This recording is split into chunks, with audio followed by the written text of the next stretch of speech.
요한복음 17장 20절에서 37절입니다.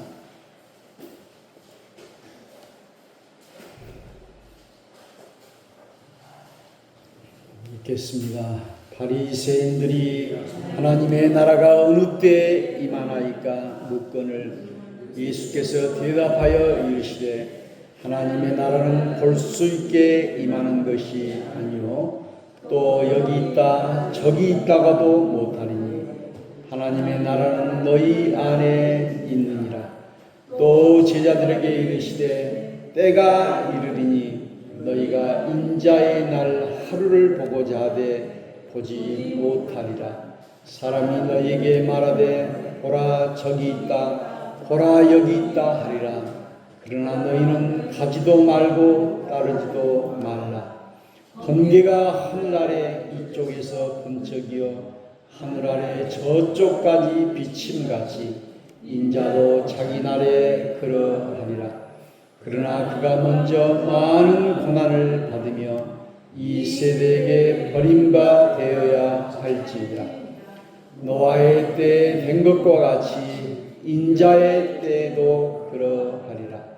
노아가 방주에 들어가던 날까지 사람들이 먹고 마시고 장가들고 시집가더니 홍수가 나서 그들을 다 멸망시켰으며 또 롯의 때와 같으니 사람들이 먹고 마시고 사고 팔고 심고 집을 짓더니 시 소돔에서 나가던 날에 하늘로부터 불과 유황이 비오듯 하여 그들을 멸망시켰느니라.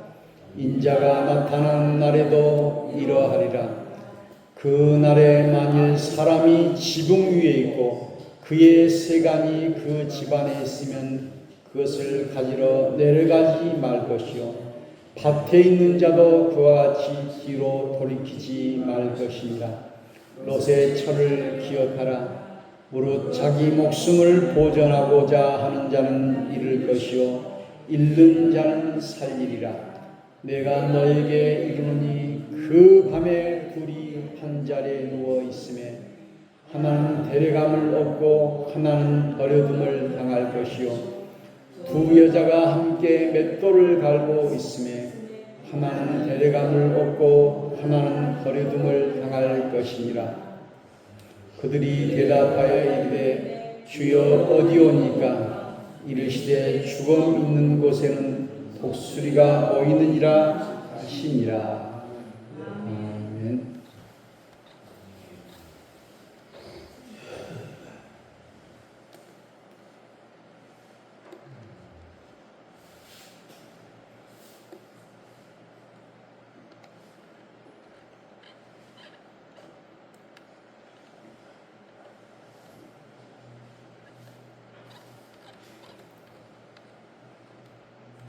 오늘 말씀은 하나님의 나라입니다.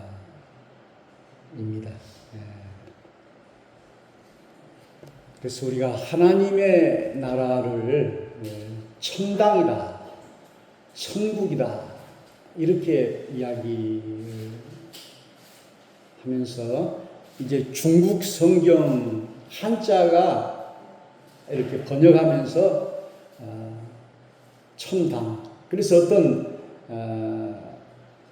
죽어가지고 이제 어떤 하늘 공간에 가는 어떤 장소라 이렇게 생각하는데 여기서 하나님의 나라는 하나님이 통치하시고 또 하나님이 임재하시고 그래서 하나님의 뜻이 이루어지는 것. 그래서 우리 주기도문에도 뜻이 하늘에서 이룬 것 같이 땅에서도 이루어지라. 그래서 하나님의 나라라고 이렇게 말하고 있습니다. 그래서 우리 사람들은 이 땅에서 이제 그 이상적인 그런 나라를 만들기 위하여 노력을 해서 민주주의를 만들고 또 사회주의를 만들고 공산주의를 만들고 해도 거기에는 완전한 것이 없어요. 민주주의도 다수결의 원칙이지만은 이 다수가 꼭 옳은 것이 아니고 소수가 옳은 경우도 있어요. 그래서 이제 대부분 이제 다수 편이 옳은다 해가지고 국회의원, 대통령 선거 우리가 이제 우리 손으로 대통령을 뽑아놓고 지금 잘못됐다 이렇게 퇴진하라 이렇게 또 하고 그러잖아요. 그래서 이제 사람이 이렇게 만드는 것은 완전하지 않다. 그래서 우리 예수님도 하나님의 나라를 선포했어요. 그리고 이제 요한계시록도 하나님의 나라에 대해서 설명하고 있습니다. 그래서 그곳은 고통도 질병도 눈물도 죽음도 없는 곳이다. 이렇게 표현을 했지만은 그러나 이제 뭐 죽음이 없이 계속해서 영원히 이렇게 산다고 그러면 어떻게 되겠어요? 하나의 그 상징이죠. 상징이고. 또 마태복음 13장에는 이 하나님의 나라를 겨자씨의 비유, 또 좋은 진주를 구하는 장사의 비유, 감추인 보화의 비유 이렇게 표현하고 있고요. 또 가라지의 비유에는 좋은 씨는 천국의 씨고 가라지는 마귀 온수가 뿌린 씨다. 우리가 이제 그 밭에 논의 피, 또 가라지 이런 것은 꼭 이제 나락과 비슷하지만 구별해가지고 뽑아버려야 하잖아요. 그리고 이제 이 천국은 아주 작은 것이지만은 점점 커지게 된다. 라고 하는 것을 말씀하고 있고, 그리고 이제 여기 보니까 하나님 나라는 볼 수 있게 임하는 것이 아니요 또 여기 있다 저기 있다고도 못하느니 하나님 나라는 너희 안에 있느니라. 그래서 하나님의 나라가 어느 장소에 어떻게 임한다 이렇게 해가지고 지난번에는 1992년도에 종말이 온다. 우리 예수님이 재임에 온다. 이렇게 이 장님이시다. 그것이 시한부 종말론이에요. 시한부 종말. 성경에는 날짜가 기록되지 않았는데 그 이 장님이는 자기 통장이 1992년 이후에까지 이 적금을 들어놨어요. 그러면 자기도 안 믿었다는 거예요. 그거 믿었으면 종말이면 그 필요가 없는 거죠. 그 당시에 직장에 다닐 필요도 없다. 학교에 다닐 필요도 없다. 그래가지고 사람들이 직장도 안 다니고 학교도 안 다니고 1992년 10월 28일 그 재림 날짜를 딱 정해놓고 기다리고 밤 12시까지 기다려봐도 안 오는 거예요. 그러니까 다 허탈해지고 또 그 무리들이 이제 또 그 이단을 만들어가지고 이렇게 되고 그러는데요. 뭐 우리 주님이 제주도로 임한다, 계룡산으로 임한다. 그러니까 사람들이 다 짐 싸가지고 그 제주도로 이사가고 계룡산으로 이사가고 그런데 오늘 우리 하나님의 나라는 이렇게 눈에 보이게 임하는 것이 아니다. 그랬죠? 볼 수 있게 임하는 것이 아니요. 여기 있다 저기 있다가도 못하리니 하나님의 나라는 너희 안에 있느니라. 우리 마음속에 있다. 이게 하나님의 나라는 어떻게 추상적이고 관념적인 것이 아니라 우리 마음 안에 가까이 있다는 것입니다. 하나님의 나라는 우리 안에, 내 마음속 안에 있다. 이렇게 말씀하고 있습니다. 그래서요, 때가 이를 때 우리 주님의 나라가 올 것이다. 이렇게 말씀하고 있습니다. 그래서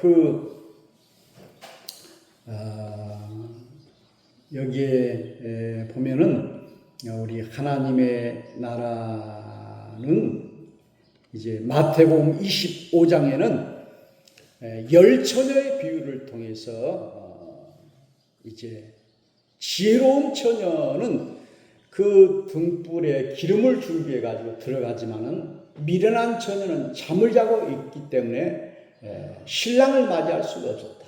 그래서 주님 오심을 준비해야 된다. 에베소서 6장에는 끝으로 정말로 주 안에서와 그 힘의 능력으로 강건하여지고 그렇게 종말을 준비해야 된다라고 말씀하고 있습니다. 그리고 베드로후서 3장 8절에는 우리 주님의 날이 도둑같이 임하리라. 도둑이 언제 올지 예고를 합니까? 밤중에 올는지 새벽에 올는지 대낮에 올는지 알 수 없이 언제 올지 몰라요. 도둑처럼 임하게 이렇게 갑자기 주님은 하루가 천년 같고 천년이 하루 같다는 이 사실을 잊지 말라. 이렇게 말씀하면서 우리가 이 하나님의 나라를 대할 때 거룩한 행실과 거룩함으로 이 날을 사모하라. 회개하면서 이렇게 사모하라. 이 초대교회부터 지금까지 주님이 온다고 해가지고 아직까지도 오지 않았어요. 그래서 그 동아일보 신문에는 종말은 오지 않습니다. 사과나무를 심읍시다. 그랬는데요. 과학적으로는 이 지구의 멸망이 얼마 남지 않았다. 이렇게 말하고 있습니다. 왜냐하면은 온난화 현상이라든지 너무 이제 그 기후 위기가 지금 와 있고 대멸종이 전에도 있었는데요. 대멸종의 시기가 오면 이 지구 전체가 인구가 다 죽게 되는 이것이 종말이죠. 그런데 구약성경의 스바냐 1장 14절에는 옛날에는 하나님의 나라를 사모했어요. 하나님의 날이 곧 하나님의 나라이죠. 하나님의 나라. 그 날이 좋은 날이라고 생각했는데 그 날은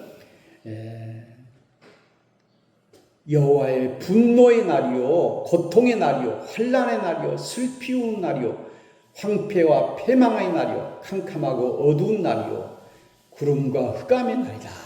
이렇게 말씀하고 있습니다. 그래서 오늘 참으로 우리는 하나님의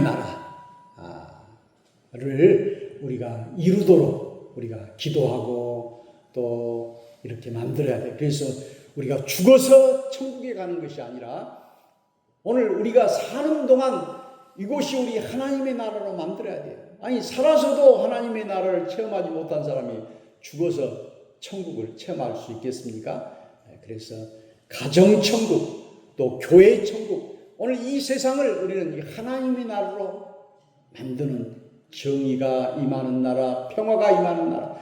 그래서 이사야가 외쳤고 또 아모스나 이런 선지자들이 외쳤던 우리 예수님과 세례 요한이 외쳤던 성경의 그런 우리 하나님의 나라. 이것이 이게 하나님의 나라구나. 그래서 우리가 이 하나님의 나라를 보여줄 수가 있어야 할 것입니다. 그래서 밭에 감추인 보화는 이 쟁기질을 하다 보니까 밭에가 보화가 있어요. 그러니까 이 밭을 비싸게 사고 그 밭을 샀다는 겁니다.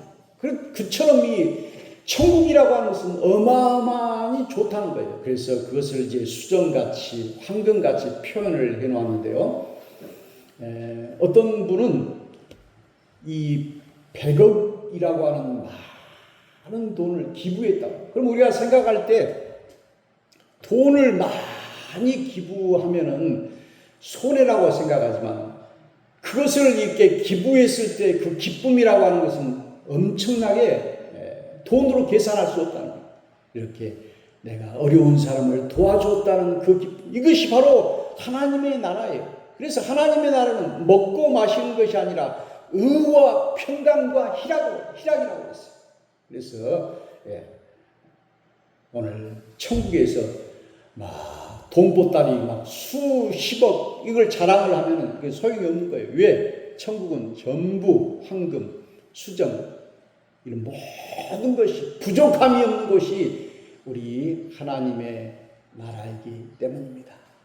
그래서 아까 우리 하나님의 나라는 너희 안에 있다 그랬죠. 마음속에 안에 있다. 그래서 제가 어떤 목사님 그 글을 한번 읽어봤는데 그 목사님은 직업군인을 하고 이제 신학을 공부해가지고 처음으로 발령을 받았는데 그 안산의 동산교회라고 하는 큰 교회 전도사로 가게 된 거예요. 그래서 이제 출근을 하기 위해서 그 전철을 타고 이렇게 가는데 우리 하나님의 음성이 들렸어요. 뭐라고 들리냐? 교만은 패망의 선봉이요 넘어짐의 앞잡이다. 네가 큰 교회로 가니까 교만하지 말라는 그런 음성을 듣고 전화를 했다고 제가 교회를 가지 않겠습니다. 그러고 나서 자기 선배가 이제 개척교회를 하는데 그 교회가 이제 문을 닫을 정도가 돼가지고 후임자를 구한다는 거예요. 그래서 그러면 제가 갈 수 있으면 그 교회 가게 해주십시오. 그래가지고 그 어려운 교회를 갔다는 거예요. 그래가지고 지금 이제 그 교회 바로 세우기 개혁운동 이런 일들을 하고 있는데 만일에 자기가 이렇게 큰 교회로 갔으면은 우리 하나님의 일을 바로 할 수 없었다. 물론 큰 교회도 뭐 하나님의 일을 할 수 있죠. 그러나 우리 하나님의 나라는 이렇게 작지만 그렇게 정의가 임하는 것이다. 얼마나 아름다운 이야기입니까? 그래서 이제 우리 하나님의 나라는 큰 곳에 있는 것이 아니고 두세 사람이 모인 곳에 나도 너희와 함께 있다. 작은 겨자씨가 크게 된다는 거예요. 우리가 생각할 때 아주 큰 곳은 뭐 위대한 것처럼 보이고 작은 것은 그냥 무시해버리고 이런 경우가 있지만은 우리 하나님은 크고 작고 차별하지 않는다. 어느 곳에서든지 우리 하나님은 참으로 작은 것을 들어 큰 것을 부끄럽게 하시고 미련한 것을 통해서 지혜로운 자를 부끄럽게 하시고 약한 것을 들어 강한 것을 부끄럽게 하시는 우리 하나님의 이 놀라운 역사를 보게 됩니다. 제가 오늘 읽은 책 제목이요, 회복 탄력성이라는 책이 있더라고요. 우리가 이 회복이라고 하는 것은 이제 질병에서 이렇게 회복되고 또 절망에서 또 회복되고 하는 거잖아요. 그래서 우리 마음도 마음의 근육이 있을 때 회복이 빨라질 수 있다는 것이죠. 그래서 그것을 이제 회복 탄력성, 빨리 회복되느냐 빨리 회복되지 못하느냐, 이것이 회복 탄력성인데 저는 거기서 이런 글을 읽었어요. 그 어느 섬에 아주 최악의 그런 환경에서 그 섬은 나갈 수가 없어요. 그 어린아이들을 한 250명 이렇게 조사를 해봤다. 그런데 이제 그 부모들도 이혼을 하고 막 싸우고 그런 속에서 자란 아이들이에요. 그러면은 이제 그 미래가 안 좋을 텐데 그 결과를 보니까는 아주 머리가 뛰어나고 성격이 긍정적이고 밝고 그래요. 그래서 그 원인을 한번 찾아봤어요. 그 공통점이 뭐냐 했더니 아버지나 어머니, 삼촌이나 그 누구든지 한 사람이 자기를 지지해주고 응원해준 사람이 있었단 말이에요. 그래서 그 성격이 이렇게 그 어려운 환경에서도 밝게 됐다는 거예요. 그래서 저는 그걸 읽으면서 우리가 하나님을 의지하고 그리고 하나님이 우리의 힘이 되고 우리를 지지해주고 우리를 도와주고 이것을 믿는다면 우리는 아무리 어려운 환경에서도 이렇게 회복 탄력성이 있다는 거예요. 그래서 그 회복 탄력성 그 설문지에 보니까는 한 3, 40가지 질문이 있더라고요. 여러 가지 질문이 있어요. 당신이 절망 중에 어떻게 우울에 걸리지 않고 회복할 수 있습니까? 이런 것들. 우리가 이 절망에 빠질 때 회복하기 어렵잖아요. 그런 내용들이 있는 것을 보면서 이 회복 탄력성이라고 하는 것이 얼마나 중요한가라고 하는 것을 알 수가 있었습니다. 그래서 거기에 보니까 또 이 억지 웃음과 그 진짜 웃음, 그 사람이 억지로 웃기 싫은데 억지로 웃는 웃음과 진짜로 마음속에서 우러나가지고 막 호탕하게 웃는 웃음, 그 사람의 그 미래를 이렇게 보니까는 이 호탕하게 웃는 사람이 더 잘되고 이렇게 되었다. 이런 것을 보면서 우리가 참으로 우리 하나님께 우리 사람에게도 항상 이렇게 진심으로 대하고 이렇게 할 때 우리의 삶이 더 밝게 된다 라고 하는 사실을 우리가 알고요. 오늘 참으로 이 책을 통해서도 참으로 우리 하나님을 우리가 진실하게 믿고 의지하고 바로 이 믿음이라고 하는 것이 이 믿음이라 우리 하나님을 믿는 믿음.